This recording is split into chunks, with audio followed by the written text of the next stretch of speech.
And welcome into a post-game edition of Fourth Down in the Steel City. The Steelers fall to the Jacksonville Jaguars 20-10.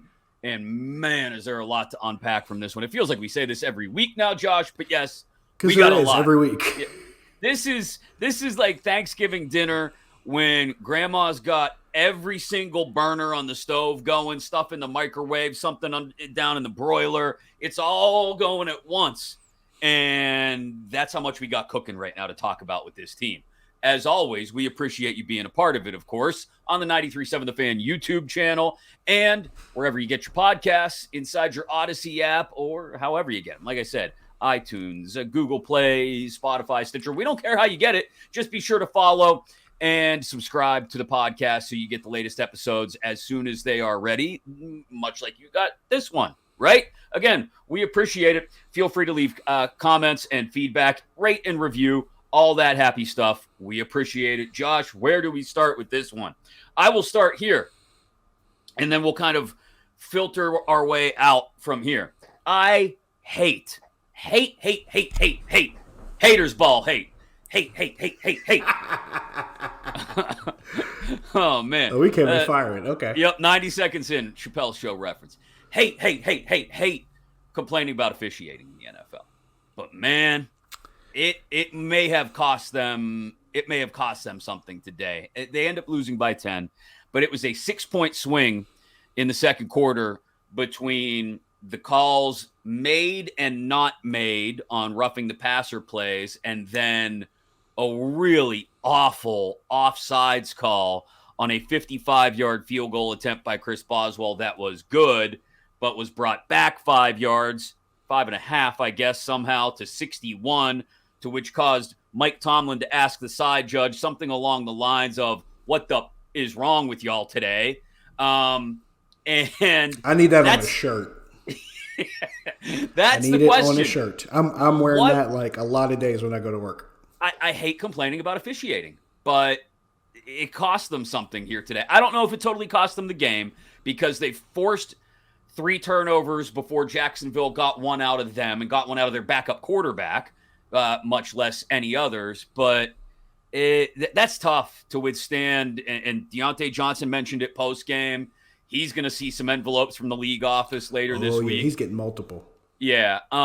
He implied that maybe the refs made some side money on this thing, which, look, I hate all the time. I used to have an uncle who every single week, "Oh, it's all rigged. You know that, right? It's rigged. They know who they want to win." And I'd just sit there and smile. Okay, yep. But, man, this is the kind of game that adds fuel to those people's fire. This was terrible. I said this during Black and Gold postgame on 93.7 The Fan. I said, I am not one of those people who sits around with the tinfoil hats on and believes the conspiracies. There were a couple people that called in and said, look, with this new relaxed approach toward gambling, it makes a lot of sense that stuff like this is possible. I'm sitting there going, look, I'm not one of those people that buys into that. No. But you can't deny that the people who believe that have a lot more ammunition to work with now after this game. We just gave them a lot of empirical and anecdotal evidence to prove that what they're thinking might be true. Because there's some stuff on there that's just unexplainable. The 2 biggest calls, and the only ones that really I'm going to harp on, are the ones I mentioned already. The Keanu Neal roughing the passer on Trevor Lawrence, but then we don't get the same thing in kind on Kenny Pickett, despite the fact that actually was body weight landing on the quarterback. And that hit came later. Yeah, and it came later. Yes. And Keanu Neal did everything he could, arms outstretched kind of to kind of catch himself in the plank position almost as he came down on Trevor Lawrence, as opposed to the one on Kenny Pickett, which really was body weight, and to your point, much later. You've got those ones, which, okay, the one against Keanu Neal keeps a drive alive, gets Jacksonville deep into Steeler territory, turns into 3 points. Mm-hmm. The one on Kenny Pickett not only cost them their starting quarterback for the rest of the game, and who knows how many more games. I would think at least one, because I can't see Pickett being back Thursday night against the Titans. But it also cost them what would have been field position at that point, would have turned it into a 40-yard field goal, I believe. 40-yard field goal for Chris Boswell. So that even if you take the stupid offsides call on Isaac Seumalo, which is the other call to complain about here, you'd still have a makeable 45-yard field goal. But here's the thing. If they call the hit on Kenny Pickett the same way they called the hit on Trevor Lawrence, you're talking 15 yards on an automatic first down. Mm-hmm. The field goal might come off the table. Right. You might have a shot or two at the end zone. And the way the offense was moving at that point, like the offensive numbers, I want to be real clear, because we're all going to spend at least the next 3.5 days arguing about the offense and whose fault it is some more. Oh, we'll spend the next 4 days, including the day of and including and through the game. And then we'll be right back here doing the post-game show on Thursday arguing night. About it again. About the same thing again. I mean, the numbers are bad. 261 net total yards of offense. Bad. The rushing game. The run game never got started. I mean, no, it never really found its legs. 13 for 7, Jalen 19 for 5. At one point, Mitch Trubisky was the leading rusher for them in this game. He had 18. Typically, though, if your backup quarterback is the leading rusher for you at any point in your game, it's probably not just not good, but an indictment of your offensive line for multiple reasons, which includes your starting quarterback getting knocked out of the game and your backup being the only one who's finding any room to run. So I want to be clear. The numbers on the offensive side, 3 of 12 on third downs, all that stuff stacks up to say, man, here we go. Fire Canada. Kenny sucks. All the same stuff that people stand on either side of the aisle and argue about every single week. But I will maintain that neither Matt Canada nor Kenny Pickett is a primary reason this team looks so awful on offense today, Josh. Matt Canada was not the one who dropped a sure pass down the middle of the field touchdown. For a potential big gain on the first play from scrimmage. Matt Canada's not the one that dropped it. He's the one that probably called it, but he's not the one who dropped it. And Kenny Pickett's the one who threw it. Kenny Pickett's the one who threw it. Matt Canada is not the one who fell on another drive the next time they had the ball and they went 3 and out. Diontae Johnson was the one who fell. Matt Canada wasn't the one who fell. Then there's a drive after that where honestly, and this is where I really don't blame anybody, because Matt Canada, I think, made a good play call. I thought Kenny Pickett made a pretty nice throw to George Pickens, but give Jacksonville credit. A defender made a really good play and deflected the ball, and George Pickens couldn't pull it in. That was everything working together. And believe, sometimes, folks, you have to explain to some people. Sometimes you will do everything right. And there's another team out there? Still won't work because the other team can still, and they're allowed to, and they're trying to stop you. And sometimes, I don't like this. And sometimes, believe it or not, they even succeed. Nah, I don't like that. That doesn't, Josh, it does not fit into any of my prefabbed narratives. It's a weird concept. I know. I just learned this maybe like a couple weeks ago watching another team play. And it blew my mind. But it actually happens from time to time. But so here's the thing, though. To go back to the officiating. Like, this is the kind of stuff that, and you know, conspiracy theories aside and tinfoil hats and all that, this is the kind of game that I'll be able to legitimately look back on. And there's probably one every year or two that you can legitimately look back on and say, man, if they just get those 2 calls right or 3 calls right, maybe, this game's totally different. And this is going to be one that we're going to look back on and say, regardless of how things turn out at the end of the season, it's hard to argue against those 2 calls in particular changing the entire game. Because if we're going into halftime, or 3 calls, I guess I should say, with the non-call on Kenny Pickett included. So 2 roughing the passers, 1 was called, 1 wasn't, and the offsides on Seumalo. Those 3 calls or non-calls are a 6-point swing. Can we drop the pass interference call on James Pierre? On the one drive that Jacksonville got? That's a perfect pass breakup. I think that led to 3 points too. That probably leads to, you know what? That's a great call. So now we're easily talking about a 6-point swing, right? Mm-hmm. In a game that until the very end was within a possession. We're talking about a 9-point swing if you include that one, because that got Jacksonville, that sustained a Jacksonville drive and got it into field goal territory. It was their first scoring drive. 3rd and 7 at the 50. Lawrence is looking for Ridley, and they got Pierre for pass interference. And that is as perfect a breakup. And that was a 17-yard spot foul. Oh, my God. So there you go. I hate to harp on officiating. I do. But it's real hard to argue against it having an enormous impact on Sunday's game and being a large part of why the Steelers, despite only putting up 261 total net yards of offense and despite turning the opposition over 3 times before they were able to turn their backup quarterback over 3 times, it's a big reason why the Steelers end up losing to Jacksonville 20-10 today. What did Chuck Noll say? That their problems are great and they are many? Yeah. This was one of them, and it was great. It was a huge thing to overcome. I talked about this during the postgame show. I was driving. During halftime, I drove from my house to the station to get ready for the postgame show.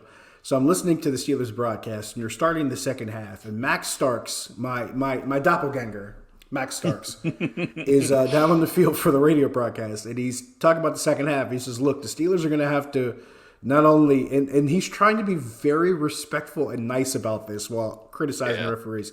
He goes, the Steelers aren't going to have to just overcome, the Jaguars. They're going to have to overcome the what did he say? Like jerseys with non-color affiliations. He said the people with the non-jersey colored affiliations. I laughed. I laughed the hardest I laughed the whole day. He wasn't wrong. He said it as subtle as he could while people figured out what he meant. But he wasn't wrong. He was not wrong. There were a couple calls that make that first half a lot more palatable. I honestly believe that first scoring drive for Jacksonville doesn't happen. They're punting the ball instead of getting first down on Pittsburgh's 33-yard line and being immediately in field goal range. I think that changes. Maybe we're not looking at a 3-0 game. There's so much that kind of stacks up, and it does create kind of a domino effect. Well, and here's the part that makes it difficult. I guess not difficult, but the part that I think will probably cause some people to get it lost in the sauce, that Diontae Johnson early on in this game was a key component to the offense's lack of success, was the fact that Diontae came back and had the rest of the game a really solid Diontae Johnson-esque game. 8 catches for 85 yards. Bunch of targets, like 14 compared to George Pickens' 5. But again, I'm not going to contradict myself as I said a couple weeks ago. If this is what you have to do to get Diontae Johnson into the flow of a game and George Pickens is being covered really well out there, then this is what you got to do. I don't like it. Good consolation prize.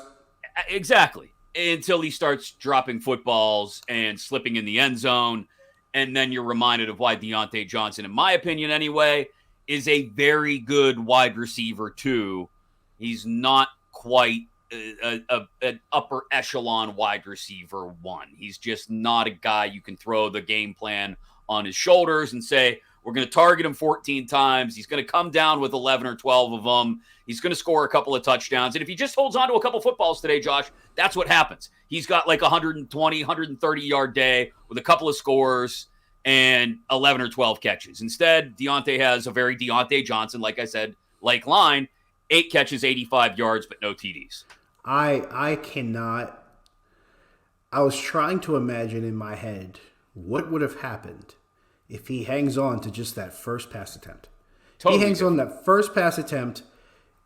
Kenny Pickett put it where no one else can get to it. Mm-hmm. He put it where Diontae could catch it and he could take it and go. He had space. He had time to haul it in and get his feet set and go.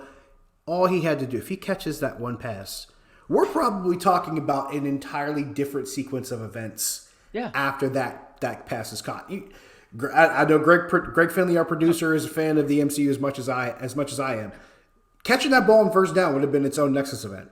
And it would have changed the entire fortune of that first quarter. It's Biff Tannen with the Sports Almanac. I mean, it's totally different timeline, man. Loki season 2 on Disney Plus. We're not getting paid for that. Sorry. No. Sorry. Or just Back to the Future for those of you older. Like, hey, just go back and watch the Back to the Future series, and you understand the alternate timeline. Any time travel show ever. And you're welcome, Gen X. Yes, we're here for you. It's your show. Hate. Anyway, so this all adds up to why I have Diontae dropping footballs early or failing to catch them, if not necessarily out and out dropping them, failing to catch them, including the slip and fall in the end zone, which, by the way, speaking of alternate timelines, let's go off on a side path here, and we'll come back around to the main drag when we get there. I understand players love grass. I'm totally with it. If I had to play on this stuff, I would want to play on grass too. It's why when we played turkey bowls when we were kids, we would play on a big muddy grass field somewhere and people wouldn't regularly get hurt. You didn't see a lot of non-contact injuries at Overlook Park in Whitehall. Up behind St. Albert's, there was a big field in North Baldwin. We'd go play football there. We'd tackle each other as hard as we could, and guess what? People didn't really get hurt all that often. Maybe you'd get the wind knocked out of you, and that was the worst that happened. It was grandma's backyard for us in Scott Township. See, there you go. So we all had our spots, but they were grass, right? I totally get it. Nobody's blowing an ACL like OBJ in the Super Bowl on grass. But this is you can have a grass field that doesn't look the way Heinz Field, I'm not going to call it Acrisure, looks outside the numbers right now. Like, outside the numbers right now, that looks like my backyard. Like, it's not good. It's chewed up. They resodded the middle between the numbers, and that looked serviceable. But like every it's a year, different color. It's a different color. But hey, it's fashionable as long as it's symmetrical. It's a nice little stripe down the middle. Yeah, like a mohawk. It's bad, man. Like, guys are slipping and falling every week. This is at least twice now I can think where the Steelers have come out and not been prepared for the conditions on their own field, Josh. And they came out and warmed up on it. Right. Why do you not have, as I heard not Evan Washburn, maybe it was Tom Pelissero on NFL Network. Somebody in one of the pregame shows said he asked the players about the footing because of the rain and because Heinz Field, not going to call it Acrisure, is notorious for this. He asked them about the footing, and somebody responded, you got to have the 7 studs on today, otherwise you're screwed. If you didn't have the Big Daddy spikes on Sunday, you weren't doing what was necessary to properly play football on that surface. I don't understand why this is still a problem for an NFL team at this rate that plays in these conditions every week. Especially when the other team didn't seem to have as many problems with it. They seem to make cuts just fine. They seem to accelerate just fine. They seem to elude defenders just fine. Yes, Patrick Peterson, I'm talking about you. Because Evan Ingram seemed to elude him just fine without slipping and falling when he got him in open field, and Pat P didn't lay a hand on him. So apparently Evan Ingram's cleats were all right. We got to have a talk about Pat P later, but I digress. Go ahead. Finish the turf rant. But it's just... And this isn't the first time this has happened also. We talked about this isn't the first time the Steelers have had issues, but it's also not the first time the other team hasn't had issues. They seem to adapt just fine. And my thing is, if you can't adapt better than the other team on your own field, it's no longer the other team's fault. Right. It's no longer anyone else's fault.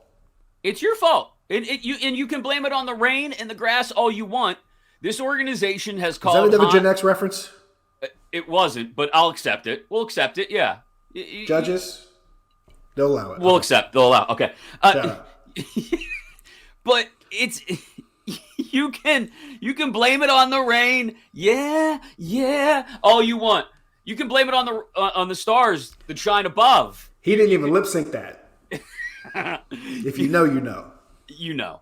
But this has been their home field for 22 years, and it's been upgraded. Like this isn't Steelers Dolphins a punt plugging in the mud in 2006 or 7 or whatever it was. I think it was 2004. I think it was Ben's rookie year. Oh wow, was it that long ago? Yeah. Okay. So, but they've done tons of upgrades to it. Credit to them for trying. It's still not good enough, and the team not catching on is not good enough. Okay, we're off that. We're back on the main road. We're off the HOV lane. We are back on 279, headed south because that's apparently where this offense is headed. And look, I can blame it on the rain, but I won't. I can blame it on Pickett in Canada. If you guys want to do that, by all means, go ahead. Blame it on Pickett in Canada. I'm not here for the easy narratives anymore. Yeah. That is some low-hanging fruit, man. Right, you didn't have to even reach up for that. It was right there. It was like eye level. Did anybody watch the offensive line today? That's going to be Oh my first gosh. I had this discussion during the postgame show. I said, I don't care what play you call. I don't care who's on the field. If you can't block it up, it doesn't matter. Doesn't matter what you call. It doesn't matter. And I had people doing the normal Najee Harris complaints and then the normal, you got to start this guy over this guy. And I'm sitting there going, look, neither of them got a lot of space today. I think each of them probably had one run where they had space to run through. The longest run by a running back today was 8 yards. That was that one Jaylen Warren run. That's it. One. Who's Calvin winning Austin, the game that way? Nobody. This and Kenny Pickett was once again, the pass protection was only slightly less awful. But Kenny Pickett takes it. Yeah, Kenny Pickett takes a hit that knocks him out of the game. You can argue about whether it was legal and should have been flagged or not, but he still took the hit. He looked better climbing the pocket once or twice. Yes, did it a couple times. But here's the thing. It still wasn't good enough. If you're going to build your offense around being able to run the ball, and not even being able to run the ball well, just what's the word I'm searching for? Mediocre. Create the threat. Just create the threat of running the ball. Yeah, just be mediocre at running the ball. Serviceable. Yeah, be average. Yeah, we're not asking for much. Just do better than 70 yards on 18 carries. They can't do it. I don't care if it's Chooks on one side and Dan Moore on the other. They're bringing in Broderick Jones as an extra tackle eligible now, which is a joke. Can we talk about that too, please? And while we talk about it, I want to talk about it in tandem with the fact that I don't have snap counts yet. They'll be out probably shortly after we're done recording this, actually. But Darnell Washington barely saw the field, which is just coaching malpractice, because I don't care if you're looking to establish a run game or looking for another target in the pass game for Kenny Pickett. Darnell Washington serves both of those purposes with your starting tight end out. Instead, we're trying to run little inside tosses to the backup type to Connor Hayward. Let's talk about the use of Broderick Jones as a tackle eligible and forgetting that Darnell Washington exists. You just talked about how there was so much rain and the conditions on the field and how all of that was kind of the backdrop for all of this. Then you have a tackle that you drafted in the first round that you traded up to get, a two-time national champion at the college level who faced, and not an exaggeration, literally a handful of the best edge rushers the college game had seen in the past couple years, just in practice, not counting the additional ones he had seen, like the Will Andersons of the world from Alabama, right, in games. He's seen those guys thrown at him. And you have this guy on your team. He started one game because somebody got hurt, and you barely heard his name the whole game when he started. You have this guy on your roster, in uniform, on the bench. And he is relegated to being, he's relegated to being Zach Banner. Yeah. We took a first-round pick that this team traded up for. They took him and turned him into Zach Banner. Now this is where this is where I will get on board with, if you want to criticize Matt Canada and the coaching staff, this is where I will totally jump on board. I'm driving it. I'm driving the wagon. Yeah, okay, and I'm gonna Not stand losers. up there. We're supporting Broderick Jones. I'm gonna stand up there next to you while you drive this bus, Sandra Bullock, and I'm gonna make sure we jump over that hole in the highway. And I will stand there and make funny faces like Keanu Reeves when Dennis Hopper calls me on the phone. I will do all of that. Okay. I will do all of that, because this is outlandish at this point. Like I said, it's coaching malpractice that Jones is not starting at left tackle. Do whatever you want to do with Dan Moore at that point. Move him over to the right side. Make him the tackle eligible. You can have your Kendrick Green fund and make him a fullback. I don't really give a crap at this point. Overload the line. Something. Saw the Ravens do that exceedingly well today against Arizona. against Arizona, a team that you shouldn't. Well, you think, well, you don't have to overload the line to run against the Cardinals. They're the Cardinals. Guess what the Ravens did in the red zone? They overloaded the line, and guess what? Gus Edwards walked into the end zone. It's not a bad idea, but Broderick Jones should be the starter in that situation, and Dan Moore can be the tackle eligible, and Darnell Washington should be out there, so you don't even need to bring in a tackle eligible to overload the line anyway. That's the whole point. Because I knocked the wire out of my headphones. It's the point. It's the stupidest thing. Like, as I get myself connected back up here. Reconnect. Like, come on. Headphones all knocked off balance. I'm all discombobulated. But this is where I'll get behind Matt Canada criticism. Personnel-wise, absolutely. Not, again, leaning into the trap game in the run. There are plenty of issues to talk about. Not if you want to talk about not diversifying route concepts, right? And there were valid points made by people coming at me on social media after the game, like, well, how are you going to just send 3 guys deep downfield and all you got is 1 guy left for the check down? Of course, they're going to cover the deep part of the field late in the game, and the quarterback's going to have to take the check down. Fair. I'll accept. Fair. I'll take all valid points. You also have to protect your quarterback so he has time to reach the check down. That's probably why.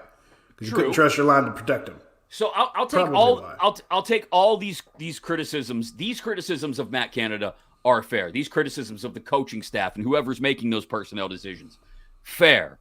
But man, I can't get past the fact that the biggest problems with this offense today were the 5 guys up front. And it was the source of it for me. They never got push in the run game. They could not protect either quarterback when they were in the game well enough. To the point where even Mitch Trubisky had to pull the Kenny Pickett spin out to the left and roll out and try to make a play. And how he managed to do that and move around and avoid the rush for 4 seconds longer and still throw it to a person that wasn't wearing a white jersey. He threw that ball and like my heart stopped. I'm like, oh God. Somewhere out of nowhere, Diontae Johnson comes up and catches it. It was eerily reminiscent. Nervous. Yeah, it was eerily reminiscent of the fourth quarter in overtime against Cincinnati week 1 last year. Remember where he was just like running all over the place, flinging the ball downfield? It reminded me of that. And then, well, the real Mitch Trubisky stood up. And so that Mitch Trubisky from week 11 of last year against Baltimore? Yeah, that guy showed up. Yep. But the fixes for this offense, look, yes, there are, like you said, the great Chuck Noll quote, they have issues and they are many, or they have deficiencies or whatever you want to call them, and they are many.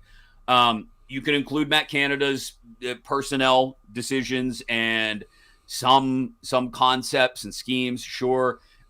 You can find some problems, I guess, with Kenny Pickett. I didn't think there were really many today. If at all. I didn't think there were that many either. I thought he was really harried and I thought he was really hurried and his clock was kind of sped up because he wasn't getting a lot of protection. We knew the Jacksonville defense was going to do this. We knew they were going to be effective in the middle of the defense at stuffing the run and taking away the middle of the field. They actually struggled with taking away the middle of the field a couple of times. Diontae Johnson just didn't come down with the ball. They really did. We knew they had 2 great edge rushers, right? We knew they were going to bring Allen and Walker, and from the very get-go, they did that, and those guys were able to make plays and speed things up for Pickett. But it comes back to the O-line for me. And you can chant fire Canada and Kenny sucks, and you can be on either side of that conversation all you want. Kenny Pickett, Matt Canada's probably not the right offensive coordinator for this team. I'm not going out on a limb saying that. Kenny Pickett probably isn't a franchise quarterback. I don't think I'm going out on a limb saying that either. But today, in this instance, in the Jacksonville game, neither of those guys was a big problem for me. Neither of them are high up on my list as to why this game didn't go the way it should. They may not even be in the top 5. You can call me what you want. I haven't heard it all anyway, but that's beside the point. It's for just me. This is me personally talking. And I'm going to keep coming back to this because it's going to be a source of my ultimate frustration. And thank God I saw my barber on Friday, so you can't see the gray hair. Shout out to Crystal Barber. Anyway, the thing that's going to keep coming back for me, and I talked about this on Black and Gold postgame, it would be different if we were talking about a scenario where, let's say you had the same offensive line from last season. Let's say you still had Kevin Dotson. Let's say you still had that group and not much else. Let's say you hadn't drafted Broderick Jones. Let's just say you had that group from last year and nothing much had changed. You see what you see today, and you're probably not even that surprised because it wasn't that great last year. But the problem is, they knew it wasn't great last year. And they knew why it wasn't great last year. And they took steps to try and fix what didn't work last year. Now, the one thing they did that actually followed through on was they signed Isaac Seumalo and they made him a starter. And they signed Nate Herbig and made him a backup, but when he had a chance to fill in, he filled in quite admirably. So I can't argue with Nate Herbig. He did his job. But then you have a chance to actually finish the process and totally revamp that line, and for no other reason than because you told us this is what you wanted to do. They told us they wanted to have a more physical presence. They told us they wanted to be bigger and stronger and tougher up front. They told us they wanted to have a group of bullies up front, whether it was the offensive and defensive lines. This is what they told us. This is not something you and I came up with. Nope. This is not a theory either of us had. This is not something a particular show on our station has beaten into the ground for more than a year. It's not one of those things. Pause. This is something that the organization themselves, told us they wanted to do. This was their thing. This was their idea. It was a wish of mine. It was something I wanted. It's something I've been calling for about 3 years. But they were the ones that told us this is what we're going to do. Where is it?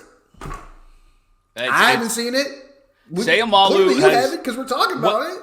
Other than maybe one game, and I'm trying to think. The second half of the Rams game, we saw some seeds planted. The second half of the Houston game before Kenny Pickett got hurt, basically the third quarter against Houston, the seeds were planted. There were some spots here and there against Vegas where the seeds were planted. But it has not bloomed yet. Other than that, Isaac Seumalo's been a big disappointment for me. He has. And the rest of the line, as you point out, is the same. It's the same four guys in the same four spots doing the same things as they were doing last year.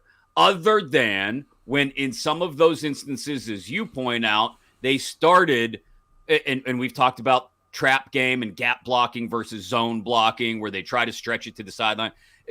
Go look up the concepts on Google. If you're a casual fan, we appreciate you being here. We're not going to try and talk over your head. But when they run inside and run a trap game, it works infinitely better than when they try to run zone blocking to the side.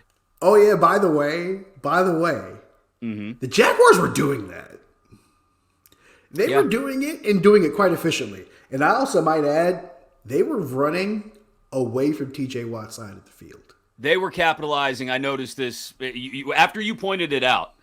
After you pointed out that they were running away from TJ play after play after play after play, it clicked in my head, and I think maybe the very next play I watched him, Alex Highsmith over pursued and just got not pancaked, but just pushed to the ground by an offensive tackle in the backfield when they ran a trap to the guard side on Highsmith's side of the line. Mm-hmm. And it was a very simple, as we would have called it in like middle school, it was a very simple, like 33 counter 33, however the nomenclature came up with it. It was the guard hole on the second hole on the left side of the line. And we're going to hand it to the tailback. Everybody's going to come crashing in from that side, especially that edge rusher who we know is going to be aggressive because he wants to make plays because the defense has to make plays in order for this team to win games. He's going to crash down. We're gonna push him to the side, let him over pursue the play, and we're gonna have a nice big fat hole right there in the 3 gap. And that's exactly what worked. And so to flip it to the other side of the ball, this works. A natural segue by the man who's learned at the side of one of the great segue masters in Bob Pompiani. One of the greatest segue. We'll talk about that. The man's he's the GOAT for a reason. For a reason, yes. Highsmith's aggressiveness, they clearly used against him. They also identified that this game was not going to necessarily be, and look, they found out about the injuries in the secondary for the Steelers probably a little too late to game plan for it. Mm-hmm. But clearly they decided, well, we don't have to lean in on throwing the ball to Ridley and Kirk over and over and over again. We have Etienne, and Etienne can pretty much do it all. And he did do it all. He ran effectively, as you pointed out, and they were able to line him up on the perimeter. And in the play that changed the game, you saw the absence of Minkah Fitzpatrick called into relief because Minkah Fitzpatrick does not do what Diontae KZ did there and blow a coverage to try and make a play that can't be made. And he hangs Joey Porter Jr. out to dry. And so you see 2-4 chasing number one down the sidelines and into the end zone. And anybody who just casually watches the highlights will go, oh, look at Peasy's kid getting burned. You guys wanted him to play, and he played, and he got burned. No, he didn't. No, he sat on the flat route like he was supposed to, and instead KZ blew the whole thing up. He leveraged. Matter of fact, I like what he did pre-snap because it looked like he was showing outside leverage. Then when the snap came, he turned his hips and inside leveraged him and sat down in the flat route and let ATN come on the inside shoulder. Basically using his leverage to push ATN outside, yeah. Use his leverage to kind of push him back and easily. That's how I knew he was passing him off to the safety because he rotated his hips and then leveraged him inside for him to come pass on his inside shoulder. I'm like, okay, he's handing him off. Yeah. And then you see this blur that was Diontae KZ come through the camera before the ball, get to nothing, go through the shot, and disappear, and there's nothing left but Travis Etienne running by himself. And I'm going, wait, was there a false start? Did he get out of the block too fast? I understand the concept of Diontae KZ maybe sitting back in that coverage as a safety and seeing the ball and saying, okay, I need to go make a play.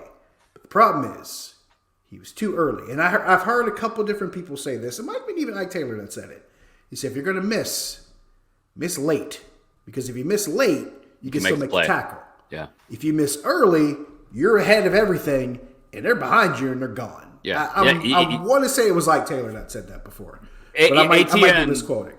ATN could have run to Cranberry. Nobody was going to catch him. He was gone at that point. He could have been on HOV by himself. Exactly. And that is why this absence of Minkah Fitzpatrick's, regardless of how long it is, and again, much like Pickett, I can't foresee Fitzpatrick getting back by Thursday after the way he went off the field and immediately went down the steps, and that was that.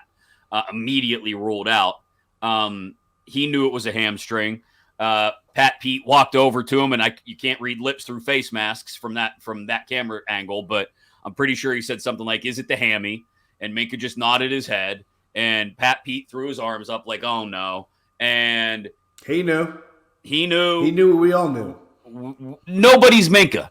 Nobody's Minkah. Arguably the best safety in the game, and he's not.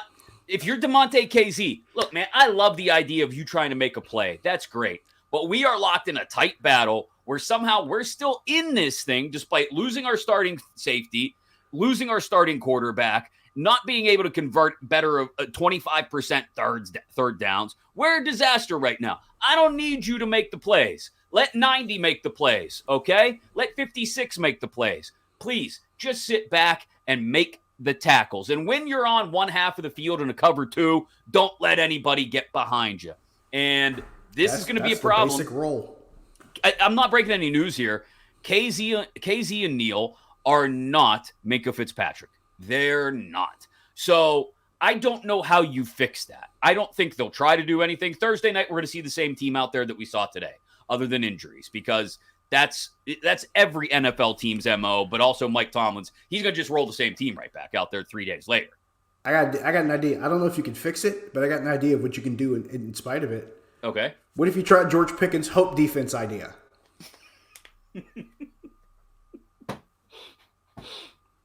Jacksonville didn't seem to need it, so maybe the Steelers can just borrow it.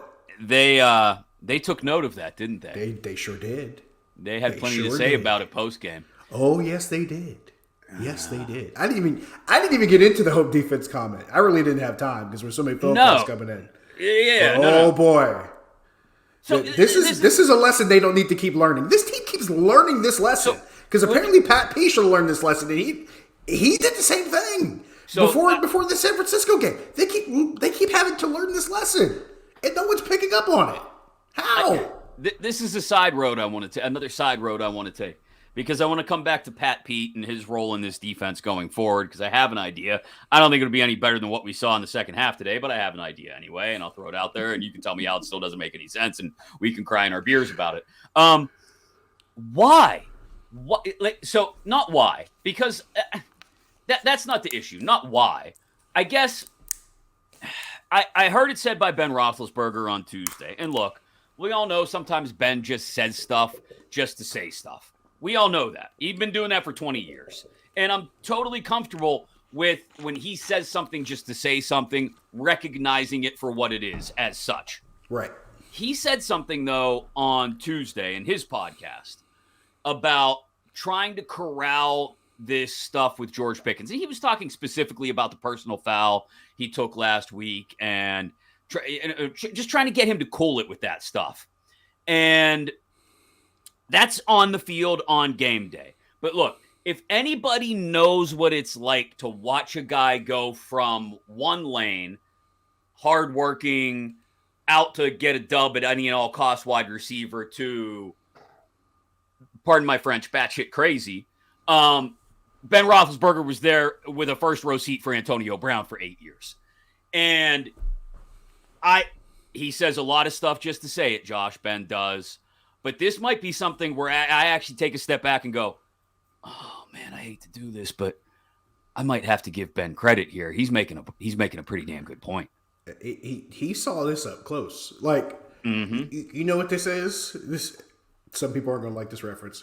This is when you're in college and you meet that one girl that you think you're crazy about, and you introduce her to your friends, and your boy has to pull your coat and go, bro. Yeah. No.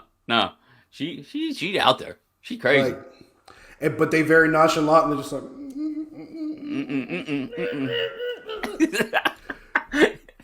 when the guy who played with the dude that stripped on the field and walked off, when you have the guy who played with that guy for almost a decade, and that guy's telling you, listen. He might have a decent perspective on the thing. He might be trying to help you out. That's all I'm saying.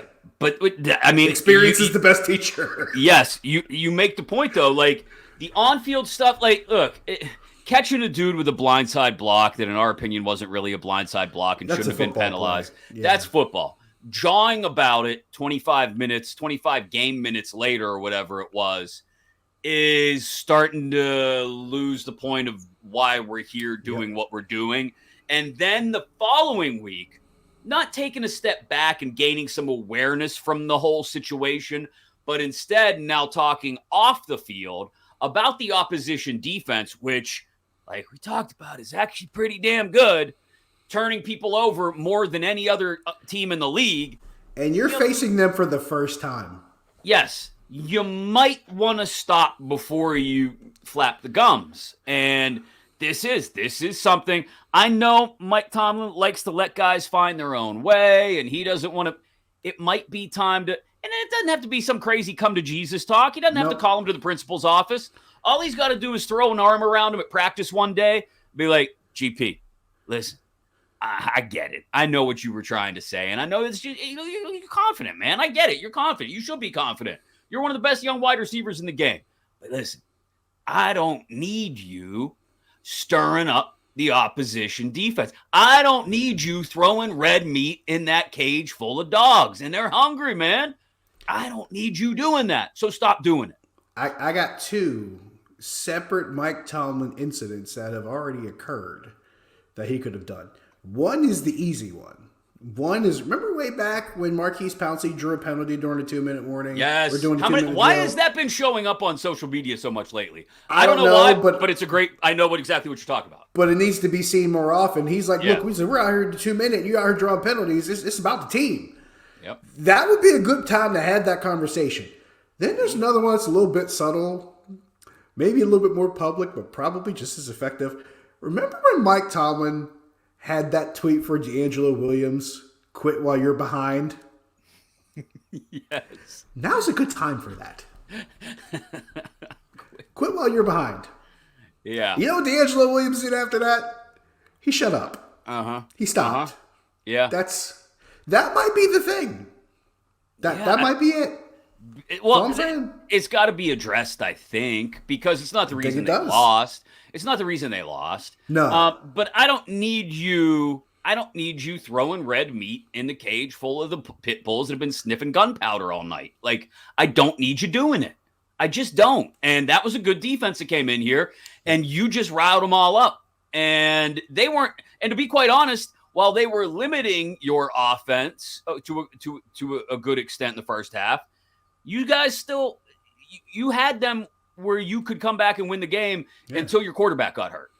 And your compatriot was lighting him up. 8 catches, 80-plus yards. He was doing his thing. And then eventually, Pickens himself pulls off that cyborg of a hurdle play, 22-yard catch for a touchdown. I'm like, this is why you draft that guy, because he's an alien. That. Yes. But he did that during the preseason. I'm like, this dude, he's a Terminator. What is happening right now? You should have Terminators at receiver, but that's exactly what he is. But they need to get from the future. They need to get the yapping under control just a little bit. They got to call Skynet and do some troubleshooting and get him reprogrammed. Yes. There's some some troubleshooting issues there. But back to Pat Pete. This is a cockamamie idea, but just bear with me for a second because I spent too much time on social media today. I'm sorry. You and me both. I am not trading 2 firsts and a third or whatever for Patrick Surtain. I'm not doing that because this team still has too many personnel holes that need to be filled over the next few years. So I'm not doing that. And so let's throw that out the window. But let's acknowledge that the trade deadline is, depending on when you're listening to or viewing this podcast, the trade deadline is somewhat less than 48 hours away. It may be even 24 hours away, depending, again, on when you're consuming the sound of our voices.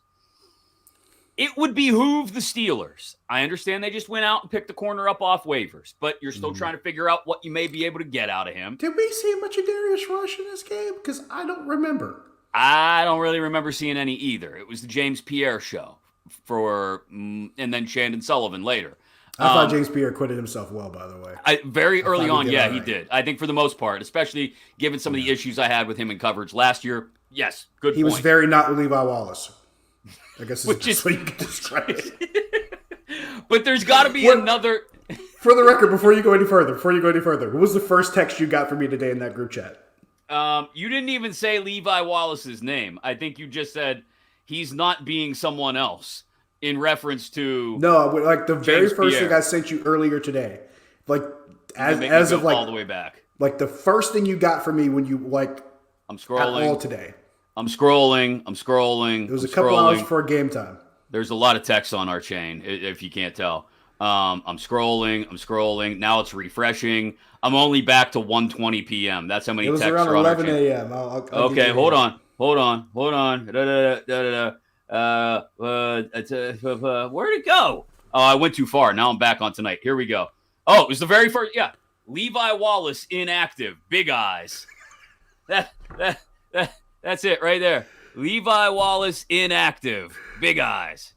I told you every time I see or hear Levi Wallace's name, the first person I think of is you. And I saw he was inactive. I was like, I gotta tell Chris. Yep, and he was inactive, and who knows how much longer that'll be the case. I fully don't expect them to do anything at the trade deadline. I really don't. But Omar Khan has shown a little bit of propensity to try and wheel and deal and make things happen. I certainly don't think they're going to go out and make some kind of splash move for another corner. But if they're going to make a move in the secondary, as far as, throwing Darius Rush into the mix on the outside, while Pierre maybe plays some more inside, I don't know. I wouldn't object to putting Pat P on the back end of this defense until Minkah Fitzpatrick is healthy. It gets him away from one-on-one coverages. Yeah, it gets him away from one-on-one coverages. It gets him away from trying to play all that man that they're going to ask him to play if he lines up in the slot. It's just a thought to try, and they're not going to do it because they get married to their personnel and they don't like making big changes, and that would be a big change by their accord. But just give it some consideration is all I'm saying. Give Pat P playing some free safety until Minkah is healthy some consideration. I like it in theory. Then again, everything works in theory. The only issue I have with the thought of doing that is because you have Minkah Fitzpatrick, whose presence needs to be somewhat, at least, you can't replace him, but it needs to be at least, attempted to be somewhat filled right in the passing game. But let's also remember, you're going to need to fill his presence in the run game. He's still your leading tackler because he still has to play a very pivotal role in the run game because, once again, he's doing a lot of other people's jobs in different scenarios. And it did not shine any brighter than against the Rams. He was making plays behind the line of scrimmage in the run game. He was getting behind the line of scrimmage in the pass game. He was doing a lot of different things and really affecting how the Rams were operating. And it was really important. Here's the part that scares me about your theory. I don't trust Patrick Peterson to make those same tackles that Minkah makes. Yeah. He already proved to us today that he might not be capable because Evan Ingram was about as close to him as my camera and my screen are to me. Mm-hmm. And somehow Evan Ingram not only got even with Pat P without Pat P touching him, he also got past Pat P without Pat P touching him and got many yards after he went past him. And my first thought was, how were you trying to catch smoke? He's right there. Just put your arms around him. I found myself reaching reach. It's there. Out. It's there. Just grab it. It was like an AT&T commercial. Just reach out and touch someone. That's like what, the fourth or the fifth of the show? Oh, at least. Gen X references. Gen X reference. Yeah. Like, just reach out and lay a hand. Paw at him like a bear if you have to. Just do something. And it didn't happen. And I couldn't understand it. There were things I'm just like, did I miss the basic, tenets of what we're supposed to see? Of tackling? Yeah. That's the one problem I have with your theory. And that's I don't a big know problem. if I'll be able to do the things it's fair to say that's a large problem. They got bad tacklers in this secondary aside from Minkah. That's what it boils down to. Keanu Neal, I really like Keanu Neal because I like the way he's willing to try and lay some wood every once in a while up in the box. He's played linebacker before at times in his career. He's capable of that. I like that KZ is always trying to look to knock somebody out when he's playing with somebody else, when he's got somebody else playing center field, when the whole thing doesn't boil down to him trying to make the play, we're fine. That's the issue here is there is nobody else in this secondary that can make tackles and make turnover-worthy plays. And that is they're going to have to just settle for the fact that until Minkah's healthy, they don't have that. I know this is kind of odd timing, but you mentioned the trade deadline. Mm-hmm. And there is someone who's already been moved before because his previous team was unloading him to bring in a much better guy at his position. Mm-hmm. What if you brought that guy back? Guy used to wear number 34. Yeah, that a might. lot better filling that void when you have someone playing center field. It was really good against tight ends. Yeah, that's not a bad thought. If you could bring Terrell Edmonds back around for like a a 4th-round pick, maybe. I don't know. I don't know what it would cost to get him. I don't know if Tennessee really has plans on. I didn't get to see how much he was out there and playing today. But that's not a terrible idea. And look, if nothing else, if you do that, you've also got to remind DeMonte KZ that if he's going to play a true free safety, he needs to be the guy who doesn't let anyone behind him, and he's not there to try and light people up like a Christmas tree or come up with a pick every time.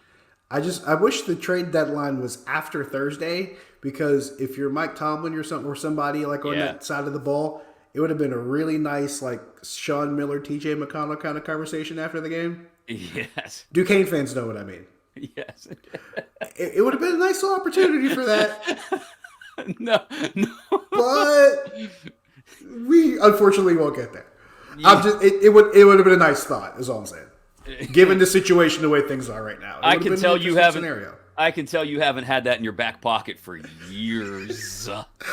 In my defense, the season starts in a couple weeks. So I'm trying to get myself into that mode because I got to call some games. So, I get you. Once Duquesne basketball scorned, always Duquesne basketball scorned. 45 years and counting, baby. Yep.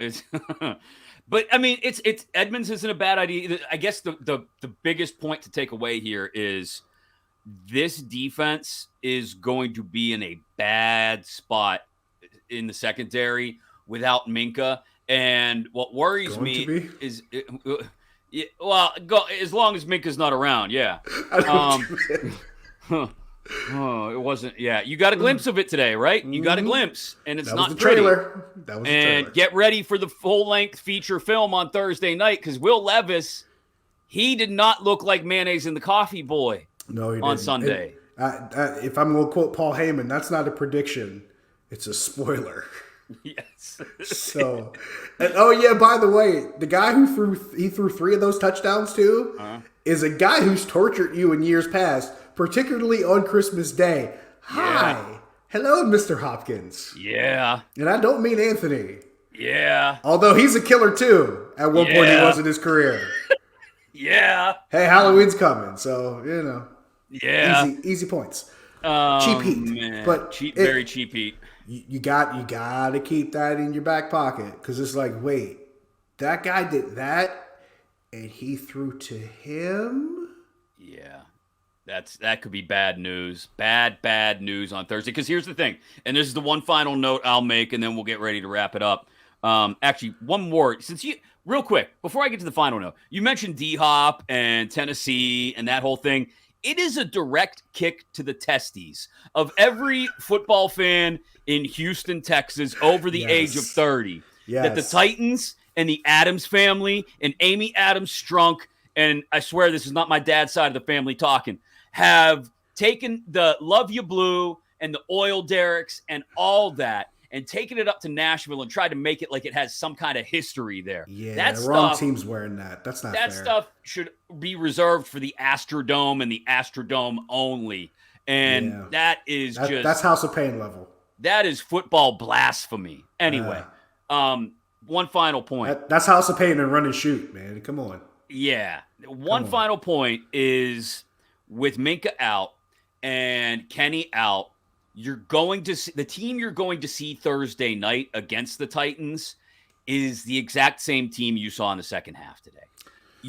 Some people are gonna say, give me Rudolph. I saw there was a Twitter poll someone put out. I think it was Pony put out, who would you rather see start at quarterback on Thursday? I know who Chris Hope voted for.